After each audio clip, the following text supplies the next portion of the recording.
invest in ourselves. We all shine. Together, we are Black beyond measure.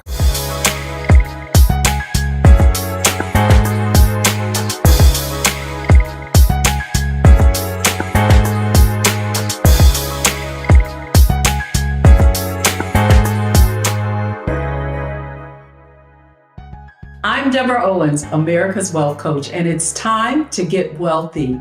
You're going to learn exactly what you need to know and do to finally achieve the level of financial success you desire and you deserve. Gas prices, food, everything is at an all-time high, and that's because inflation is making prices go up.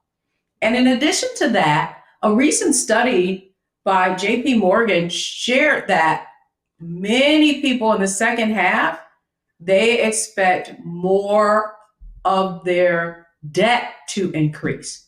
So what can you do to actually cut your expenses so that you don't have to take on more debt? Well, I'm excited because joining us today is someone who paid off over $100,000 in debt. And she's going to share exactly what you need to do to take ownership of your financial success during these trying times. But before we get started, here are the 3 things that they don't want you to know about debt. First is, debt really is like having a hole in your wallet. The second thing is, they've made it even easier with these buy now, pay later apps at the point of purchase. And then thirdly, and lastly, mastering your money is the way that you achieve true financial freedom. And that's exactly what our guest today has done herself. Lynnette Khalfani-Cox is a personal finance expert and author of more than 15 publications. She also has had a New York Times bestseller, Zero Debt, The Ultimate Guide to Financial Freedom. And that's why I'm excited to have my fellow financial freedom fighter and money coach, Lynnette Khalfani-Cox. Welcome to Get Wealthy. Thank you so much for having me. You know, I was looking forward to this conversation. Well, what I love about you, Lynnette, is that you have been so transparent about your own journey. And so I'd love if you could just begin by just sharing with our audience just a little bit about this more than 2 decades of your expertise in personal finance and expert, CNBC, Wall Street Journal. Tell them a little bit about yourself. Well, from a professional standpoint, yes, my background before I owned my financial education, literacy, and consulting company was as a financial journalist. So I did work for Dow Jones and Wall Street Journal for 10 years. I was a CNBC correspondent. I was actually a Wall Street Journal reporter for CNBC. I spent years in the media working for Associated Press, Fox, the 10 o'clock news in Philadelphia, and the Philadelphia Inquirer. So my background was actually as a journalist, but it was really when I kind of parlayed my journalism skills and started working for Dow Jones that I got to do what I call kind of like financial boot camp. Because when I was a reporter at Dow Jones, I was covering Wall Street. And so I would write about the brokerage business, write about the stock market and what was happening in the financial world. And I started interviewing thousands and thousands of financial experts, stockbrokers and traders, money managers, certified financial planners. And I was always asking them about what worked, what they told their clients to do, how they made their money, and honestly, even the stuff that their clients did wrong, mistakes that they had made. And so over the years, I started to say, okay, you know what? This is not rocket science. I can do this too, even though honestly, in my own life, on a personal level, in many ways, I was like a hot financial mess. I'm not going to even lie.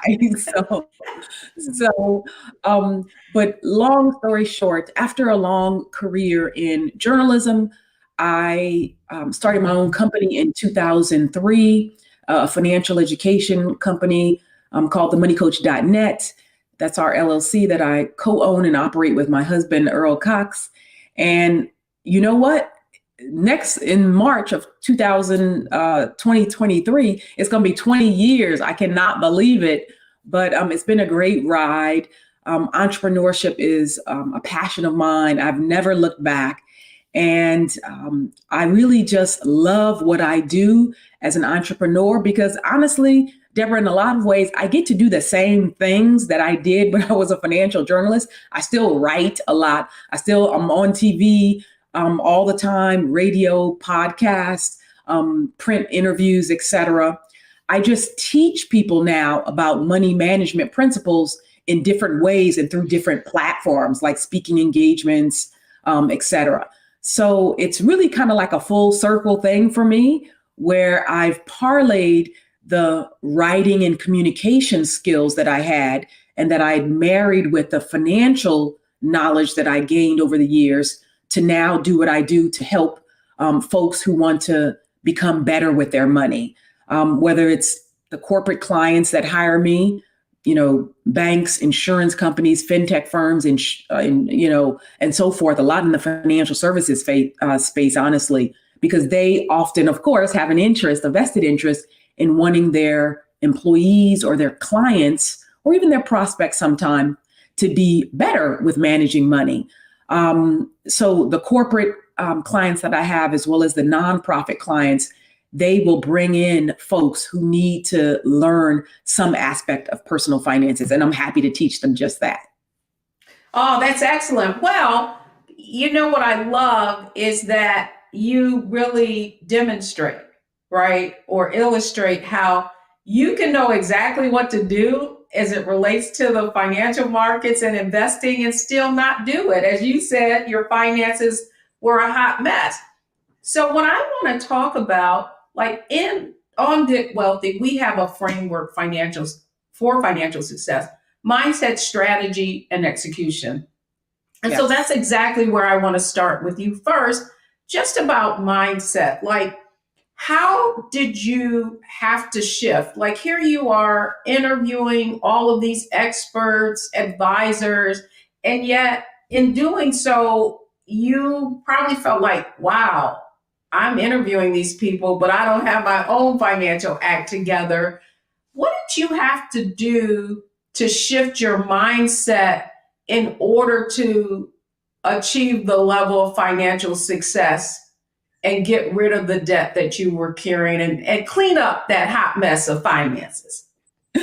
Well, Deborah, because I've not only been on a wealth journey, but over the past year, a health journey as well, I've had so many incredible epiphanies about the ways in which mindset contributes to your activities, values, behaviors, and how you execute on various strategies that might be beneficial or sometimes even harmful for you.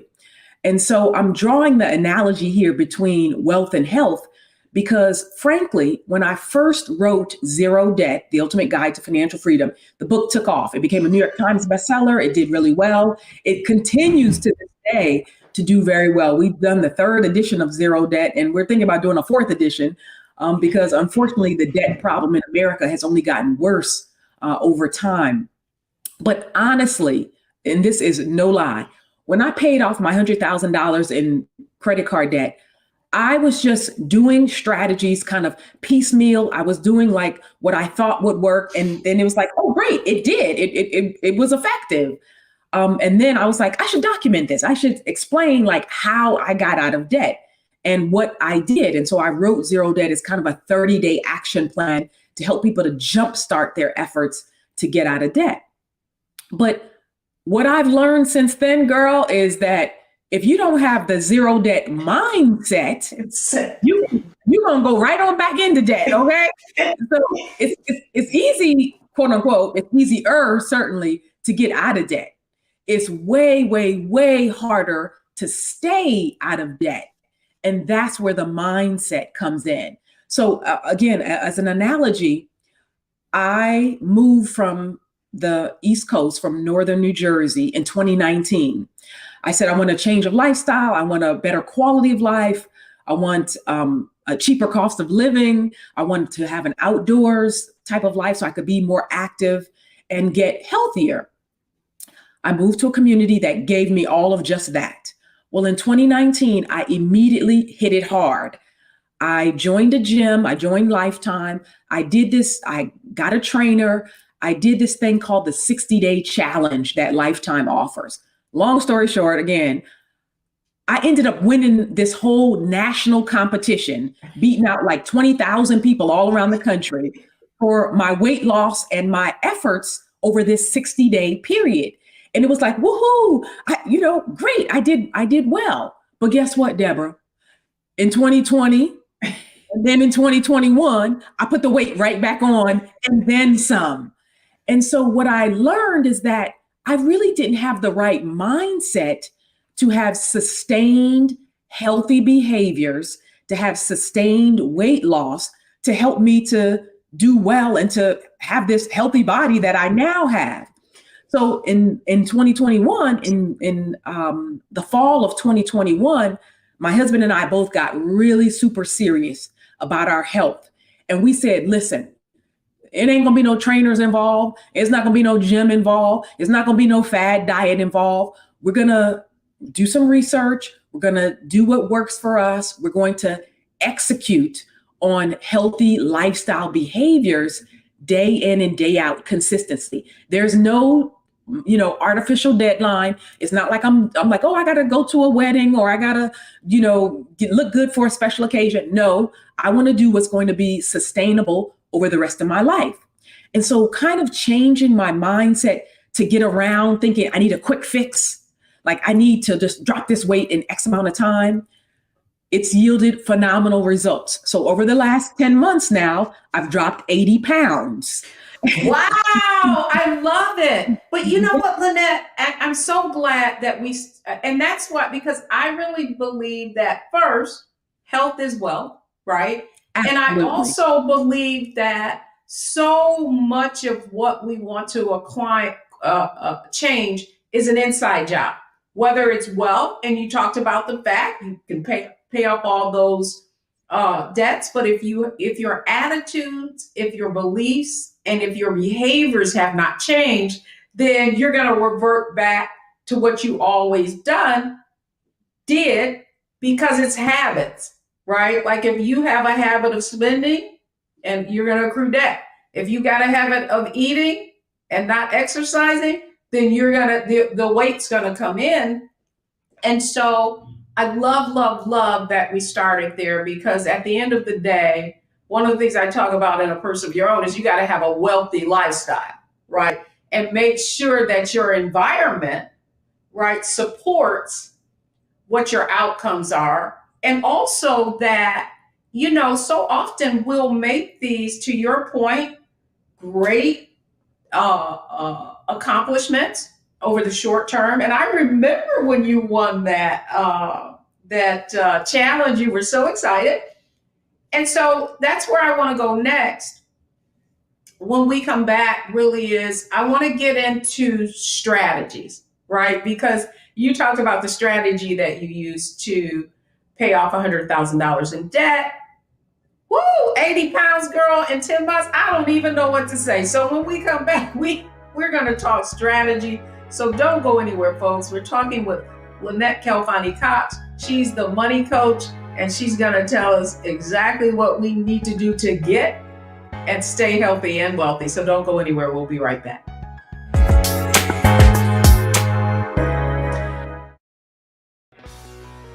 Let's be honest. As successful women, we're crushing it. Maxed out 401k and Roth IRA? Check. Aggressive savings and investments? Check. Yet, the freedom our success was supposed to buy can leave us stuck on the six-figure hamster wheel, watching retirement slip further down the road. There's another way. Get coaching courses and community at wealthyu.com. When we invest in ourselves, we're investing in what's next for all of us. Growing, creating, making moves that move us all forward. Together, we are Black beyond measure. When you talk about blackness and what happens in black culture, we're about covering these things that matter to us, speaking to our issues and concerns. This is a genuine people-powered movement. There's a lot of stuff that we're not getting. You get it, and you spread the word. We wish to plead our own cause. Too long have others spoken for us. We cannot tell our own story if we can't pay for it. This is about covering us. Invest in black-owned media. Your dollars matter. We don't have to keep asking them to cover our stuff. So please support us in what we do, folks. We want to hit 2,000 people, $50 this month, raise $100,000. We're behind $100,000, so we want to hit that. Y'all money makes this possible. Checks and money orders go to P.O. Box 57196, Washington, D.C. 20037-0196. The Cash App is $RM Unfiltered. PayPal is R Martin Unfiltered. Venmo is RM Unfiltered. Zelle is roland@rolandsmartin.com. When we invest in ourselves, we all shine. Together, we are black beyond measure.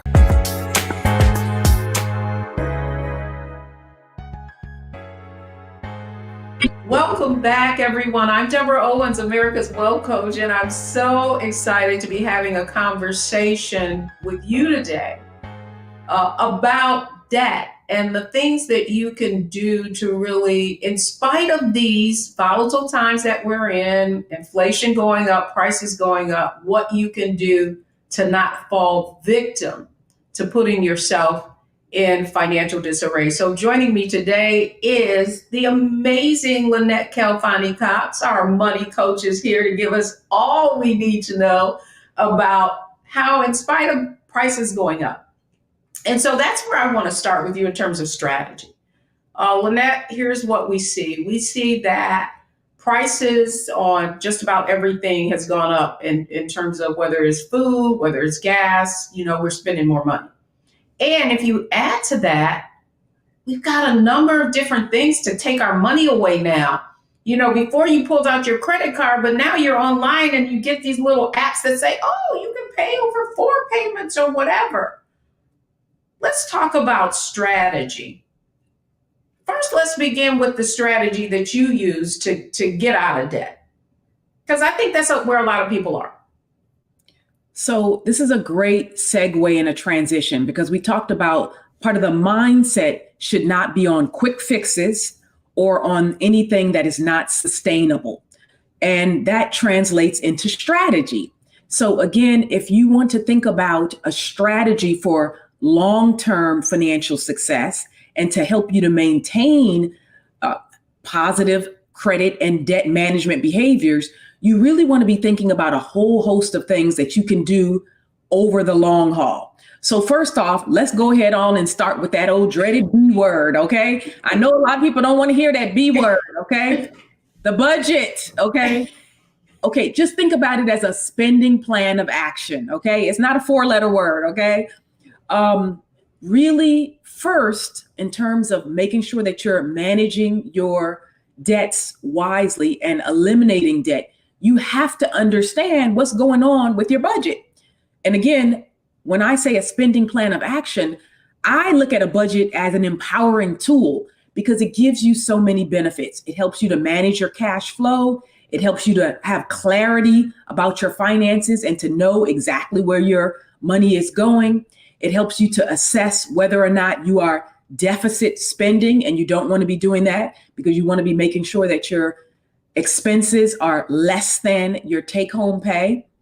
And then it helps you also to reach your financial goals. So having a budget, having a spending plan of action, it's a wonderful tool. It's a kind of one of those quivers in your arsenal that you're going to be able to use to help you to not only manage debt, but to keep your finances in proper alignment. Well, I want to stop right there with you, though, Lynnette, because I feel like, what people feel if they don't have a budget, like they have freedom, in your mind, you're telling yourself, well, I'm making money, right? Like I'm working so hard, I'm making money. And you feel like that is your reward, right, for working hard, and that a budget can seem like a constraint as opposed to the guardrails that you just described. And so let me go ahead. Address that. This is very common. And honestly, I think people are right. I think that the average person who's like, girl, I work hard for a living, okay? Because, they feel, you know what? I deserve it. And you know what? You absolutely do. But you also deserve to live a life that is free from anxiety and stress about the debts that you might have accrued. So part of what I tell people is when I'm telling them about making a budget, I have a different approach than most folks who are telling you to budget. For me, a budget is not a financial straitjacket at all. You use the word guardrails. It is more like guidelines for you. And certainly there are limitations, but really, I just have like the first 2 rules of budgeting. If you just kind of like follow these 2 rules, there's more to it than we can cover in this one, session today. But the first rule of budgeting is very basic, but 70% of people don't follow this rule. You can't spend more than you earn. You have to look at your actual take-home pay. You have to look at your actual expenditures, what's going out the door. And if your outflow is exceeding your inflow, you got a problem, okay? You have to make adjustments, because if you are deficit spending and spending more than you earn, that means you're leaning on the credit card somewhere. You're leaning on loans or other forms to be able to help you to get by. And I don't care how much money you make. If it's $30,000, $300,000, or $3 million, you'll always be broken in debt if you're spending more than you earn. That's why you see a lot of celebrities who have that bling bling lifestyle. They might have a $10 million contract. They might have had, endorsement deals up the wazoo. And then where do you find them? In bankruptcy court or having problems with the tax man. It's because in part, there's a whole host of issues going on, but sometimes it's also about their excessive spending. So rule number 1, you got to check. You got to look at things and say, am I spending less than I'm actually earning? And if that's a no, then you have to start to adjust some aspects of your budget. Then the second rule, my second rule of budgeting, this is probably going to come as a surprise to a lot of people. I say that your budget absolutely must include 2 things. One is it must include a savings category. I can't tell you how many times I've looked at people's budgets and they'll tell me, oh, you know what, here, I got to pay my mortgage, my utilities, my car note, my credit card bills, my student loans. They have all this stuff, but they have nothing set aside for the future. Nothing for emergencies, nothing for a rainy day, nothing for retirement. I'm like, well, come on now, sis, we got to put some savings into the budget, because that's ensuring your financial security. And guess what? If you don't sock away even a little bit of money every single month for an emergency, when something goes wrong, your tire gets a flat or whatever, what are you going to do? You're going to have to whip out your credit card and use that plastic in order to deal with that emergency. Thus, you're going to drive yourself deeper into debt. So that part. You know what? Yeah. So you named 2 things. And I think that's so critical, because I really feel like you cannot change what you will not acknowledge. And so that first step is really acknowledging what your cash flow situation is. Correct. Well, the other question I have for you, and because I know there's some experts, and I'll tell you how I feel about it after I ask you this question, who would say, oh, well, you got to pay off all your debts and you can't be putting money in your 401k until you pay off all your debt. Where do you weigh in on that? Strongly disagree. Hard pass on that. Listen, if folks waited until they paid off all their debts in order to get started savings, they would be we're already facing a $7 trillion retirement crisis. The retirement crisis would be far greater, because listen, student loans, we got 1.7 trillion in student loans. 45 million folks owe college debt. On average, it takes people 20 years to pay off their student loans. And let's not talk about African Americans and women in particular. The typical Black female owes more on her student loans a dozen years after she graduates than she did when she first got out of school. Not to mention credit card debt, auto loans, and other obligations and liabilities. So I think it's totally doing people a disservice to say you must pay off your debts first, your consumer debt, before you start saving. I tell people you have to do both. They are not mutually exclusive. You might prioritize one. You might sock away a little bit more money towards one versus the other based on your own individual goals and desires, but you have to do both. Secondly, I was going to add, Deborah, to the second thing that you have to put into the budget. And this is where the sustainability factor comes in. In addition to having a savings category in your budget, I tell people they should absolutely put into the budget something that gives them joy, something that they want to spend money on, something that's a discretionary purchase for them, but that would make them feel happy and fulfilled. And people are like, wait, so I like clothes, or I like travel, or I like to work out at the gym, or I like photography. And I'm like, great, let's work that into the budget. And you know why I tell people to do this? Because it's human nature. Like you said, people are like, I work hard for a living, and I'm not trying to be out here doing all of this hustle and grind without having some element of reaping the benefits of my hard labor. And so we know human nature rebels. That's why there's a thing called frugal fatigue. After people get locked down and put on a budget for so long, like what happened during the pandemic, the first year or two, where we saw people did save like crazy because they couldn't go anywhere. They couldn't go to, restaurants or to travel, et cetera. But I tell people, let's factor that into the budget. As long as you're observing rule number one, you're not spending more than you earn. If you want to buy some clothes, let's figure out how much can you afford. Is it $200 a month? Is it $50 a month? What is the number? If you want to go to the gym, if you want to have technology or gadgets, travel, we will work that into the budget. But it also forces the person from a strategy perspective to prioritize. Well, I do love that. I do love that, Lynnette, because you're saying that it's exactly the point that you're making, is that you have a spending plan, right? And spending is a part of that budget. And so I always look at it like an allowance, like an allowance, exactly what it say. I'm allowed, right, to spend this much. Yes. But I do think that going back to mindset, while we're still in strategy, I feel we need to hear a strategy for changing that mindset. So, girl, you paid off $100,000 in debt. You lost 80 pounds. What strategy did you use to change your mindset, your beliefs, your attitudes, and your behaviors? So one of the biggest sort of epiphanies and strategies for me was that I was only going to do things that were healthy for me in the long run. So I would basically say, does it help or hurt?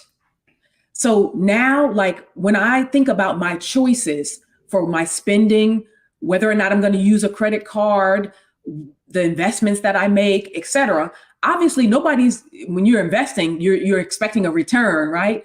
But when you're spending, you have to think about it. Like, is this helping or hurting my finances? And if the answer is hurting, then that's a deeper thing to unpack. Because that's about, why are you consciously or continuously doing things that are hurting yourself, are hurting your own? You know what, Lynnette, I just had this epiphany, and that is, it's from a mindset perspective, it's really about your self-awareness, right? Like in Wealthy You, we call that a wealth mindset. And you describe it perfectly, because it's, don't let what you want right now stop you from achieving what you really want most. And really, if you think about it, anything of value takes time. So really having a wealth mindset really is about you asking, for every choice that you make, what is the long-term benefit of the action that I'm taking now? And if it doesn't make me better off or create value in some way, then it's not taking me in the direction that I want to go. Love that. Because that's where, go ahead, I'm sorry. and Deborah, I was going to say, and can we take it one step further? Okay. When you said self-awareness, it absolutely is recognition of self-awareness, but can we take it to self-love? Because now you've gotten, okay, say you had this clarity, this come to Jesus moment, this aha awakening, and you're like, oh, okay, if these things that I'm doing are harmful to me, why would I keep doing that? If now you're aware of the behavior, if you really want to nurture yourself, nurture your finances, nurture your body, nurture relationships, nurture your garden, okay? You got to tend to it. You got to show it some love. You got to love on it. And I read something, I was going to post this as a quote, I don't know where, anonymous author. It said, consistency is the highest form of self-love. And I was like, oh, if that is not a word, because that's what you have to practice, consistent, proper behaviors in your financial dealings, in your health dealings, if you want to show your self-love and if you want to have a positive outcome. So yes, you go from self-awareness to self-love to saying, you know what? I do deserve to have a rich and abundant life. I do deserve to be healthy and energetic and strong and to feel good about myself. So what are the steps? How do I back into that? But I'm telling you, it's a lot to unpack because sometimes deep down, we don't feel we deserve it. We have, a lot of baggage and mixed messages and a lot of antiquated sometimes beliefs that we're holding on to. Like somebody will say, rich people, they're all scams. They had to do something to get over, or, they might say the expression filthy rich. So subconsciously, we might associate wealth or being rich or having an abundant life with somehow negativity, or that you were, bad to other people. We don't associate it with largesse or generosity or kindness or what we can do with the money to create a better world. And so it's a lot to unpack, but certainly it is a lot to unpack. And Lynnette, what's so interesting is if our viewers watch some of our other segments, this thing comes up over and over again. And it really is about those limiting beliefs. And particularly in the Black community, this whole concept of that wealth is bad. You know what I mean? When you said filthy rich, it was just like, wow, that so describes how people feel.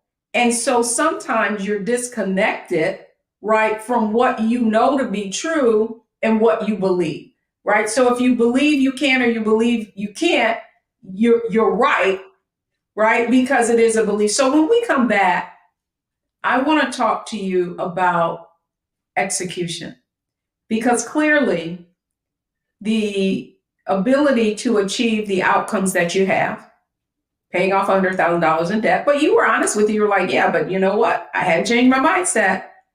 But now you've taken off 80 pounds, right, in a very short period of time. And to your point, it needs to be sustainable. So when we come back, I want to talk about execution. So you've learned a lot from Lynnette Khalfani around health, wealth, paying off debt. When we come back, I wanted her to share with us exactly how you can take these concepts that we're talking about today and execute on them. So don't go anywhere. We'll be right back.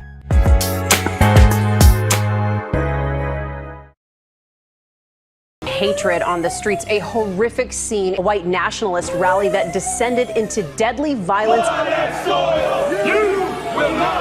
White people are losing their damn minds. As an angry pro-Trump mob storms the U.S. Capitol, we've seen shootings. We're about to see the rise of what I call white minority resistance. We have seen white folks in this country who simply cannot tolerate Black folks voting. I think what we're seeing is the inevitable result of violent denial. This is part of American history. Every time that people of color have made progress, whether real or symbolic, there has been what Carol Anderson at Emory University calls white rage as a backlash. This is the rise of the Proud Boys and the Boogaloo Boys. America, there's going to be more of this. Here's all the Proud Boys, guys. This country is getting increasingly racist in its behaviors and its attitudes because of the fear of white people. The fear that they're taking our jobs, they're taking our resources, they're taking our women. This is white fear.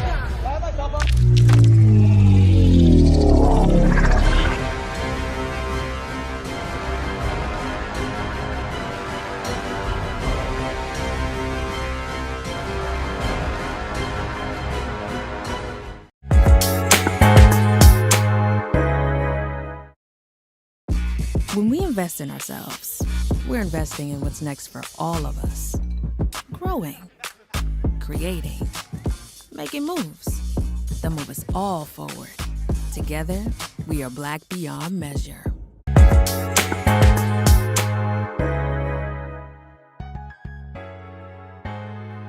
I'm Deborah Owens, America's Wealth Coach. I hope you've been enjoying my conversation with Lynnette Khalfani-Cox, the Money Coach, on the things that you can do to really take financial control. So we talked about mindset, we've talked about strategy. Now we're going to talk about execution. So Lynnette, I want to talk about now how we actually take some of the concepts that you've conveyed to us and take action.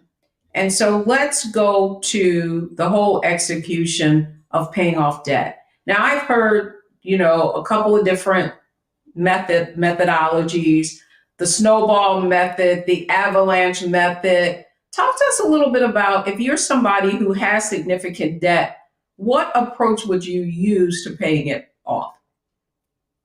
So I want people to think about the debt payoff options that they have in a big picture way. First, to think about baby steps, about substitutions, and to think about options. So let's kind of dig into each one of these. So first, on the baby steps front, and again, frankly, this applies to debt as opposed to just like it applies to health and wellness. So sometimes people dig themselves deeper into a hole because they're thinking, oh, well, I already got $10,000 in debt. Let me just go on and charge this trip. What is another $1,000 difference difference is going to make? But you know what? Warren Buffett, the billionaire investor, he said, if you find yourself in a hole, step one is stop digging. Okay. So like if you're in a quicksand pit, you don't just keep going like this and just like digging yourself further into debt. You have to stop digging yourself into debt. So when it comes to baby steps and you're paying off the debt, sometimes people don't realize that little by little, chipping away is just as good. So every time you decrease your debt, you actually increase your net worth and your wealth. So too often, there's a disconnect. People think that wealth building is only, I'm able to save, I'm able to invest, I'm able to buy an asset like stocks, bonds, mutual funds, or real estate. Well, certainly asset accumulation is one way that you increase your net worth, because that's the first part of establishing your net worth, is to take a tally of all of your assets. But then you subtract your liabilities or your debt in order to ascertain your net worth. So anything you can do to decrease your debts, that's actually boosting your net worth. So if you're knocking out $50 a month, and that's what you're knocking off of those credit card bills, or paying an extra $100 a month towards your mortgage, or extra $100 towards those student loans, all of that from an execution standpoint, it might seem like a baby step, but you're actually boosting your net worth and you're putting yourself on the right trajectory. That's good. That's good, because I think oftentimes we are always looking at on the asset side of the ledger, rather than reducing liabilities really does have the same impact. So that's why I want to go to this other question, because I do think that when we talk about strategies, people are always being presented with all of these quick fixes, right? Like, do this, take the 0% card and you can get rid of that debt. Then you've taken you no longer have it and you still have that credit line. But I wanted to get your opinion on How do you feel about people getting debt consolidation loans, meaning maybe they've got a lot of those high retail cards that are 26, 27%, and they can now get that reduced to 6 to 7% and have a time period through which they're paying it off, as opposed to, this revolving credit? What are your thoughts? So, great question. And again, leading right into the other points I'm going to make about substitutions and about options, right? So substitutions, when you're in debt, a substitution is basically a form of swapping debt, right? You're kind of exchanging or swapping one form of debt for another. So it could be a debt consolidation loan. It could be something like a balance transfer where you have a high rate card. And right now, as you mentioned, with inflation on the rise, people are leaning on those credit cards more. The Fed has raised interest rates and says that they're going to do it again. The average credit card interest rate is about 17.5% right now and is expected to rise to 19% by the end of 2022. So one good strategy, yes, that I actually approve of and think is phenomenal. I personally have used it. I've had my coaching clients use it, et cetera, is to do things like substitute the debt that you have on one credit card, which might be 17% or so, and put it on a 0% card, which will have a so-called teaser rate for 12 to 18 months typically. You do pay a balance transfer fee. It's often around 3%. It could be anywhere as low as 2% to as much as 5%. But you're going to be saving on all those interest and finance charges over the next 12 to 18 months. So all of the payments you make now are going to be going towards your principal as opposed to going toward the interest, which helps you to more rapidly pay down that debt. On the debt consolidation loan front, when it comes to various forms of debt, because you could have a loan consolidation under your student loans. You could have a loan consolidation, of course, under the credit card debt that you also owe. I think it varies based on your goal and your outcome and the type of loan consolidation that you're being offered. Sometimes some of these loan consolidation deals are tied to your home or are tied to home equity.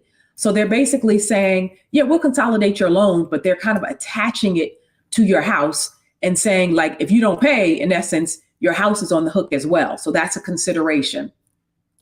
Others simply let you consolidate if you do something like a debt management program, again, a type that I've recommended to people and that I think is good for a lot of consumers. If you go to like nonprofit credit counseling agencies, like NFCC, National Foundation for Credit Counseling, they have a whole team of folks that'll help people who need a debt management program.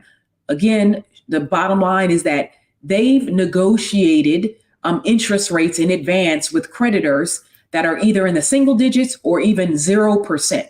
So you're swapping that debt and you're combining all of them into one payment and you're making one payment in that fashion. Again, I think those are good options. Even some debt settlement options are good for consumers who are perhaps anticipating bankruptcy, for example. Instead of having a 10 years bankruptcy on your credit report, you might try a debt settlement approach, which again has its own pros and cons. But in the end, you're negotiating with the creditor that you owe to pay a specific or a reduced amount, say 30% on the 30 cents on the dollar, 50 cents on a dollar. It has credit implications, but you certainly get to discharge of that debt in a more rapid way. So those substitutions are strategies that I absolutely recommend and think could be good for consumers. Great point. I mean, and you covered literally every question that I was going to ask you. So we talked about zero transfers. We talked about debt consolidation. We talked about consumer credit counseling, right? And then debt settlements. But I want to go back to something that you said earlier. And it's really that if you have not really attacked the beliefs around those behaviors that have you overspending, then you could find yourself in the same place. And I do know that for some people, what will happen is when they clear those credit card balances, now they've got a zero balance on that line of credit, there could be a tendency to go right back absolutely into it, right? Because you feel like you've got a clean slate. So that's one of the things that I want you to address most of all with our audience is kind of what do you need to do to make sure that when you get out of debt, you stay out of debt? Great question, Deborah. And in my book, Zero Debt, I tell people that a lot of folks go into debt for what I call the dreaded Ds: downsizing, a death in the family of the main breadwinner, divorce, disability, or disease. If any one of those things happens to you, obviously your finances can be upended and you might have to whip out those credit cards. However, if you're thinking about doing something like taking out home equity and then using your home equity line of credit to pay off your credit card debt, I absolutely tell people to not do that as a strategy if they have not addressed the fundamental problem that got them into debt in the first place. So let's say that you got into debt because you lost your job and you couldn't pay your, credit card bills on time. And now you're like, okay, let me just use my home equity to pay off the credit card bills. Well, guess what? If you're still saying I'm unemployed, I still don't have a job yet, you're going to just keep running up those bills month after month, just like you just said. Or if you went through a divorce and you're still in the midst of the divorce and you thought it was going to be a quick and easy divorce, but now it's dragged on, 12 months, 18 months, 2 years, the paperwork hasn't been signed. You haven't been getting your, alimony or child support. There's just drama or issues going on. That issue has not been resolved. So you don't want to borrow or do a substitution and think that it's a short-term or a fast, expedient fix when really the underlying issue has not been addressed. Ditto for things like health, disability. But if you say, oh my God, I got into a car accident and I got behind on my bills because I couldn't work and I was laid up in the hospital, laid up at home. But now I'm able-bodied, I'm back to work, I have my full income, et cetera, and I just need to play catch up. If the situation has been resolved, then yes, I would say that it could be a prudent use of, say, home equity or another form to be able to wipe out those debts, get yourself caught up, and then pay off those debts and not go back into that problem again. No, that's great. And I think what you're saying is that it's kind of like situational, right? Yeah, very much. Oh, Lynnette, I know we covered a lot of ground today, but I do know that, and as you well know, because I've seen you being interviewed recently on just what people can do in these sort of inflationary times. And I would love for you to share with the audience. You mentioned zero debt, and how do they find out about the tools and resources that you have available to them to get their financial house in order? Well, I appreciate that. You let me do a plug here. So thank you for that. My pleasure. So first, I always point people to free stuff. That's my advice to folks, to try to get free anytime you can. I tell them about freebies and OPM, other people's money. So I would encourage anybody who wants more information to first check out my free financial advice site. It's askthemoneycoach.com. So we have 26 categories of personal finance on there, over 1,600 articles, a ton of videos, and just content from me, probably answering pretty much any question you could have thought about on the personal finance front. Separately, I have a video-based platform called moneycoachuniversity.com, where people can go and they can get my coaching delivered through video format. It's at scale. It's you do it asynchronously on your own time, in other words. And some of the courses on there are free, actually. Most of them are actually paid. So that's another way that people can connect and engage with me. Of course, I offer a one-on-one coaching to a select group, a few number of clients as well. But then I'm on social media too, just giving my advice. and Facebook, Twitter, LinkedIn, Instagram, just all of that stuff. Podcast, media, traditional. Yes. So we'll make sure that we put all of your social media handles on Twitter, LinkedIn, Facebook. You probably TikToking it too, girl. No, I haven't got to TikTok yet. Y'all not gonna find me dancing on those milk crates. No, not yet. No. Not the music and the pointing. I love it. Well, Lynnette Khalfani-Cox, the Money Coach, we're so grateful that you came on to share with our audience how they can get wealthy, but more importantly, stay wealthy. Thanks so much for coming on Get Wealthy today. My pleasure. Awesome. So when we come back, what are the 3 takeaways that you need to have gotten from this show? Don't go anywhere, folks. We'll be right back.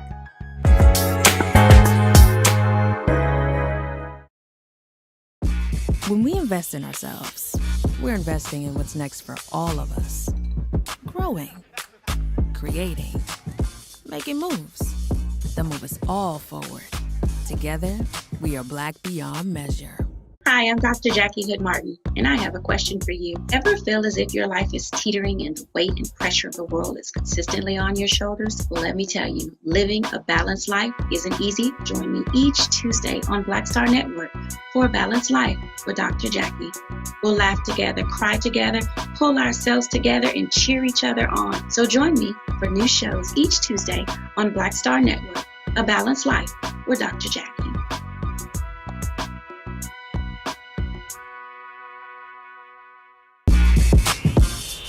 When we invest in ourselves, our glow, our vision, our vibe, we all shine. Together, we are Black beyond measure.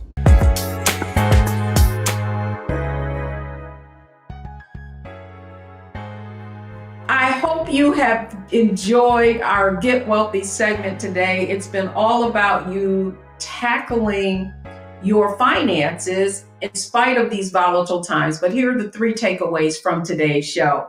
First, you should know that if you're using credit cards, or any type of credit, it probably is a red flag to affordability. Can you really afford that? But of course, we know there are situations. The second thing that you should know is that the magic of compounding works in reverse with credit. So if you have high interest rates and you pay the minimum, you could see that balance doubling. And then finally, that you should use debt for leverage, as Lynnette said, other people's money, not for things. So thanks so much for joining us on Get Wealthy, only on Black Star Network.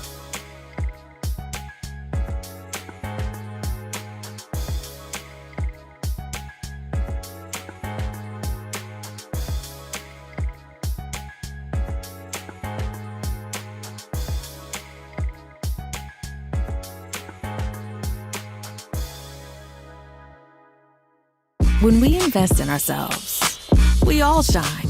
Together, we are Black beyond measure. When you talk about blackness and what happens in Black culture, we're about covering these things that matter to us, speaking to our issues and concerns. This is a genuine people-powered movement. There's a lot of stuff that we're not getting. You get it, and you spread the word. We wish to plead our own cause. Too long have others spoken for us. We cannot tell our own story if we can't pay for it. This is about covering us. Invest in Black-owned media. Your dollars matter. We don't have to keep asking them to cover our stuff. So please support us in what we do, folks. We want to hit 2,000 people, $50 this month, raise $100,000. We're behind 100,000, so we want to hit that. Y'all money makes this possible.